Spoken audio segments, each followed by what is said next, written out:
Hola, ¿cómo están? Nosotros somos del grupo número 3. Nuestro tema es supuestos del modelo de regresión lineal. Nuestro grupo está conformado por Carla Costa, Camila Villagómez, Andrea Rochina, Andrea Mora, Gabriela Jaya y Ángel Suárez.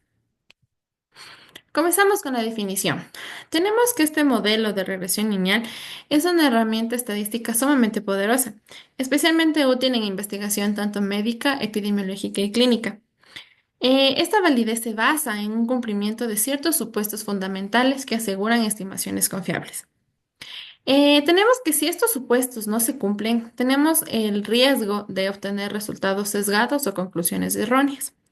Los cuatro supuestos claves del modelo de regresión lineal es para verificar su cumplimiento en la práctica, con ejemplos aplicados a datos de salud.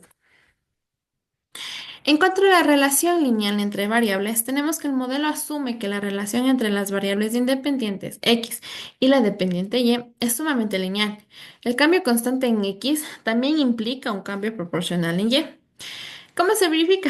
Se verifica mediante un gráfico de dispersión y versus x, que debe observarse una tendencia recta. En cuanto a un gráfico de residuos versus a valores ajustados, tenemos residuos distribuidos aleatoriamente. En cuanto a los errores no correlacionados o de independencia, tenemos que estos errores deben ser independientemente entre observaciones, especialmente importante en un estudio longitudinal o de series de tiempo. ¿Esto cómo se verifica? Se verifica mediante el test de Durbin-Watson. Es un valor entre 1.5 y 2.5, sugiere ya una independencia. Y también tenemos el gráfico de residuos versus orden, que debe parecer aleatorio. Tenemos también una variancia constante de errores.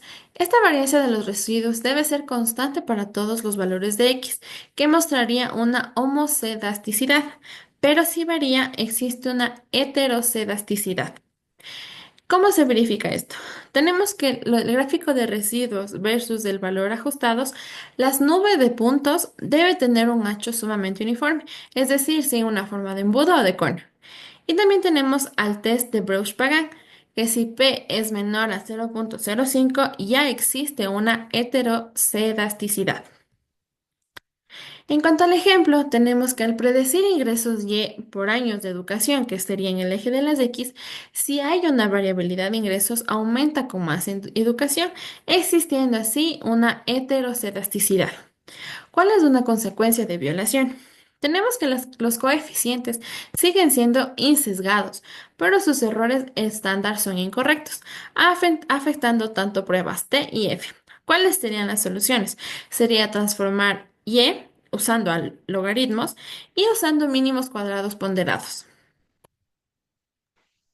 En cuanto a la normalidad de errores, para muestras pequeñas, los residuos deben distribuirse normalmente. En las muestras grandes, esto se relaja por el teorema del límite central. ¿Cómo se verifica? Mediante el QQ-plot. Los puntos deben seguir la línea diagonal y las desviaciones en los extremos indican una no normalidad. El test de Shapiro-Wilk, en donde P es mayor a 0.05, va a sugerir una normalidad. Como ejemplo, tenemos que en un modelo que predice las calificaciones en el eje de la Y, con horas de estudio en eje de las X. Los residuos deberán centrarse en cero y decaer simétricamente. Las consecuencias de una violación, estas van a afectar a los intervalos de confianza y los valores en P. La solución a este problema sería transformar Y usando la raíz de Y aumentando el tamaño de la muestra. En cuanto a un resumen gráfico de los supuestos, tenemos cuatro supuestos. El primer supuesto es la linealidad. En cuanto a su método de verificación, son residuos versus ajustados. El gráfico clave va a ser una dispersión de Y versus X. En la independencia, el método de verificación es de Durbin-Watson y el gráfico clave es residuos versus orden. El supuesto de la homocedasticidad utiliza el método de verificación de Breusch-Pagan, en donde el gráfico clave son los residuos versus los ajustados. Y en cuanto a la normalidad, utilizamos el QQ-plot y el Shapiro-Wilk, en donde el gráfico clave va a ser el histograma de residuos. Como nota, estos supuestos aplican para la regresión lineal ordinaria en cuanto a los mínimos cuadrados, mientras que los modelos robustos o métodos no paramétricos pueden usarse si es que no se cumplen. ¿Y qué hacer si es que no se cumplen estos métodos? Primero utilizamos la linealidad no válida, en donde añadimos términos polinómicos como x al cuadrado y x al cubo. También se utilizan modelos no lineales como por ejemplo una regresión exponencial. Tenemos la autocorrelación, en donde se incluyen los retardos y, es AT-1 o utilizamos ARIMA. En la heterocedasticidad, los errores estándares robustos se utiliza el Hoover-White y transformamos Y de una forma logarítmica. En cuanto a la no normalidad, el bootstrapping para estimar intervalos de confianza.